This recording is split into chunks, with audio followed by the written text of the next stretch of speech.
ان کا خون نکل رہا ہے. یہ دیکھیں جنت العین کے لڑکوں کی گنداگردی. حملہ ہوا ہے قاتلانہ. صاحب یہ بیٹھے بیٹھے نیتے لڑکوں پر حملہ کرا ہے انہوں نے. ادھر دیکھو بھیا ادھر دیکھو. یہ دیکھیں گنڈا گردی کر رہی ہے. یہ اپنی اصلیت پر آ گئی ہیں لوگ.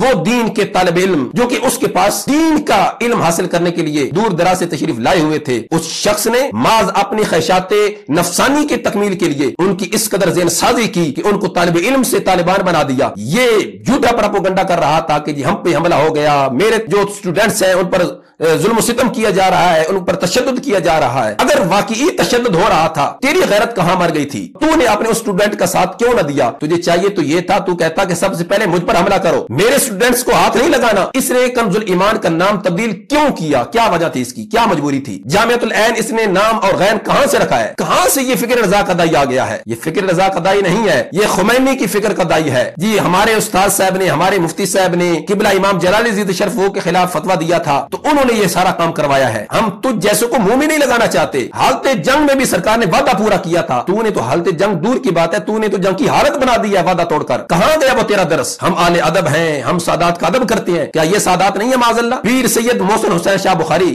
سید نہیں ہے؟ پیر سید ضمیر حسین شاہ صاحب جیلانی سید نہیں ہے؟ جو تیرے ساتھ ہے اور جو تجھے محقق مانتا ہے وہی معاذ اللہ صرف سید ہے، اس کے علاوہ کوئی سید نہیں ہے. جب تک بھی زندہ رہنا ہے حق قول زبان سے کہنا ہے. کیا ڈر ہے موت کا اے آصف جب جانا اپنی باری ہے؟ بسم اللہ الرحمن الرحیم والصلاۃ والسلام علی سید الانبیاء والمرسلین وعلی آلہ واصحابہ واہل بیتہ اجمعین. الصلاۃ والسلام علیک یا سیدی یا رسول اللہ وعلی آلک واصحابک یا سیدی یا حبیب اللہ. السلام علیکم ورحمۃ اللہ تعالی وبرکاتہ. معزز سامعین و ناظرین، امید ہے آپ خیر و عافیت سے ہوں گے. اللہ سب کو سلامت بکرامت رکھے، خوش رکھے، دارین کی سعادت نصیب فرمائے. معزز سامعین و ناظرین، اسلام نے معاشرہ میں امن و امان کی فضا کو قائم رکھنے کے لیے ایفائے عہد پر بہت زور دیا ہے، جو کہ قرآن و احادیث میں بکثرت حکم ملتا ہے. ارشاد باری تعالیٰ جل جلالہ ہے وَأَوْفُوا بِالْعَهْدِ إِنَّ الْعَهْدَ كَانَ مَسْئُولًا. وعدہ پورا کرو، بے شک وعدہ کے متعلق سوال ہونا ہے. اور سرکار دو عالم نور مجسم شفیع معظم صلی اللہ علیہ وسلم نے ارشاد فرمایا کہ اس شخص کا کچھ دین نہیں ہے جو وعدہ پورا نہیں کرتا. اور ناظرین کرام، ہمیں ہر روز پوری دنیا سے کثرت سے ایسی خبریں دیکھنے کو اور سننے کو ملتی ہیں کہ جن کی تحقیق کیے بغیر محض پڑھنے اور سننے سے انسان کی عقل دنگ رہ جاتی ہے اور انسان حیران رہ جاتا ہے. ایسے ہی 27 مارچ کو مجھے ایک دوست نے بذریعہ فون ایک خبر سنائی کہ فلاں شخص کے آفیشیل فیس بک پیج سے یہ خبر گردش کر رہی ہے کہ جی جامعہ مسجد مکرانی بندر روڈ سکھر میں دعویٰ بول دیا گیا ہے اور حملہ کر دیا گیا ہے، یہ ہو گیا ہے، وہ ہو گیا ہے. اور پھر جس شخص کے فیس بک پیج سے اس خبر کو وائرل کیا جا رہا تھا، آپ اس کو کاذب کہیں، آپ اس کو خائن کہیں، ساری کتب یا ساری کو تحریر کہیں، جاہل مرکب و مطلق کہیں، جو بھی آپ کہیں گے وہ ہر ایک کا مصداق ہے کہ اس سے قبل اس نے کیا کیا اہل سنت و جماعت کے عقائد و نظریات سے بغاوت کرنے کے لیے اور اہل سنت و جماعت کے مسلمات و معتقدات سے انحراف کرتے ہوئے کس قدر اس نے جھوٹ کا سہارا لیا اور قرآن و احادیث میں تعریف کر کے معاذ اللہ اس نے اپنے نفسانی خواہشات کی تکمیل کے لیے معاذ اللہ اتنا گھنونا کام کیا ہے. تو اس شخص کی یہ خبر بالکل جھوٹ پہ مبنی تھی. تو میں نے یہی مناسب سمجھا کہ عوامی اہل سنت کے سامنے اس حقیقت کو رکھا جائے اور تصویر کا اصل رخ کیا ہے اس کو بھی رکھا جائے. تو سب سے پہلے آپ یہ ایک متفقہ فیصلہ پڑھ لیجئے جو کہ حضرت قبلہ شیخ الحدیث مفتی محمد ابراہیم قادری دامت برکاتہم القدسیہ اور اس مولوی چھپن چھپان کے مابین یہ گواہوں کی موجودگی میں طے پایا تھا. اور وہ شخص کی جو یہ خبر وائرل کر رہا تھا کہ جی میری مسجد پہ، جبکہ اس کی وہ مسجد نہیں ہے، وہ ایز اے وہاں پر خطیب تھا اور اس کو خطیب حضرت قبلہ مفتی محمد ابراہیم قادری دامت برکاتہم القدسیہ نے رکھا تھا. اور اس مسجد کے سرپرست اعلیٰ حضرت قبلہ مفتی محمد ابراہیم قادری صاحب ہیں. جامع مسجد مکرانی کے اندر جو مدرسہ ہے کنز الایمان تعلیم القرآن کے نام سے، اس کے بھی سرپرست اعلیٰ حضرت قبلہ مفتی محمد ابراہیم قادری صاحب ہیں زید شرفو. تو وہ شخص جو یہ خبر وائرل کر رہا تھا اور جھوٹا پروپیگنڈا کر رہا تھا وہ ایز اے وہاں پر خطیب تھا. جب اس نے اس طرح کی حرکات و سکنات اور اپنے اس اقوال و افعال سے اہل سنت و جماعت کے عقائد و نظریات سے بغاوت کرنا شروع کی اور اس طرح کی اس نے خرافات کرنا شروع کی تو جو اس مسجد کی انتظامیہ ہے ان کے متفقہ فیصلہ سے یہ طے پایا کہ اس شخص کو یہاں سے فارغ کر دیا جائے، جس کے بعد اس شخص نے سادات کرام کا سہارا لیا اور ان آل رسول کو قبلہ مفتی محمد ابراہیم قادری دامت برکاتہم القدسیہ کی خدمت میں بھیجا اور ان سے یہ سفارش کروائی کہ اس شخص کو ٹائم دے دیا جائے، جو کہ تقریباً 2-2.5 سال وہ سارے بنتے ہیں کہ جو اس کو ٹائم ملا، اور اس کے اندر اس نے وہاں سے جانا تھا اور اپنی کوئی اس نے الگ جگہ تلاش کرنی تھی، اور وہاں جا کر اس نے اپنا یہ سارا نظام پراپوگنڈا جو بھی وہ اہل سنت کے عقائد و نظریات سے بغاوت کر رہا ہے اور اہل سنت و جماعت کے عقائد و نظریات سے انحراف کر کے رفضیت و تفضیلیت کو پرموٹ کر رہا ہے، وہ کسی اور جگہ پہ جا کے کرتا، یہ اس متفقہ فیصلہ کے اندر طے پایا تھا۔ آپ یہ دیکھ لیجئے، آپ کے سامنے یہ فیصلہ میں رکھ رہا ہوں، اس کو آپ بغور پڑھیے۔ جب میں نے یہ سارا کچھ ہونے کے بعد یہ فیصلہ پڑھا اور اس کی ایک ایک جز کو میں نے جب بغور پڑھا تو میں اس نتیجے پہ پہنچا کہ اللہ تعالیٰ نے قبلہ مفتی صاحب کو بہت بڑا ظرف دیا ہے کہ حالانکہ اس شخص نے جو متفقہ فیصلہ طے پایا تھا گواہان کی موجودگی میں، جس پہ اس شخص کے بھی سگنیچر موجود ہیں، اور جو شک وہاں پر متفقہ طور پر طے پائی تھی اس شخص نے کسی کا بھی پاس نہیں رکھا، اور جو وعدہ اس نے کیا تھا وہ اس نے وعدہ خلافی آج سے پہلے ہی کر دی تھی، لیکن چونکہ قبلہ مفتی صاحب نے اس کے ساتھ زبان کی تھی اور گواہان کی موجودگی میں اور سادات اور آل رسول کی موجودگی میں جو اس کے ساتھ کمٹمنٹ کی تھی اس پر آپ پورا اترے، لیکن جب وہ وعدہ پورا کرنے کا ٹائم آیا، مدت مکمل ہوئی، اب چاہیے تو یہ تھا کہ اگر اس شخص میں دین کا کچھ درد ہوتا اور غیرت نام کی کوئی چیز ہوتی تو وہ خود ہی قبلہ مفتی صاحب دامت برکاتہم القدسیہ کی بارگاہ میں خدمت میں جا کر عرض کرتا کہ میرا ٹائم مکمل ہوا اور میں نے جو آپ سے زبان کی تھی ان گواہان کی موجودگی میں، ان سادات، ان آل رسول کی موجودگی میں، تو لہٰذا میرا وقت پورا ہوتا ہے اور میں آپ سے اجازت چاہوں گا، آپ مجھے بخوشی اور رضامندی کے ساتھ مجھے اجازت دے دیں، میں یہیں سے جانا چاہتا ہوں۔ وہ تو تب ہے نا کہ جب انسان میں دین کے غلبے کا جذبہ ہو، ابلاغ دین، ترویج و اشاعت کا انسان میں درد ہو اور شوق ہو، پھر انسان یہ سارے کام کرتا ہے۔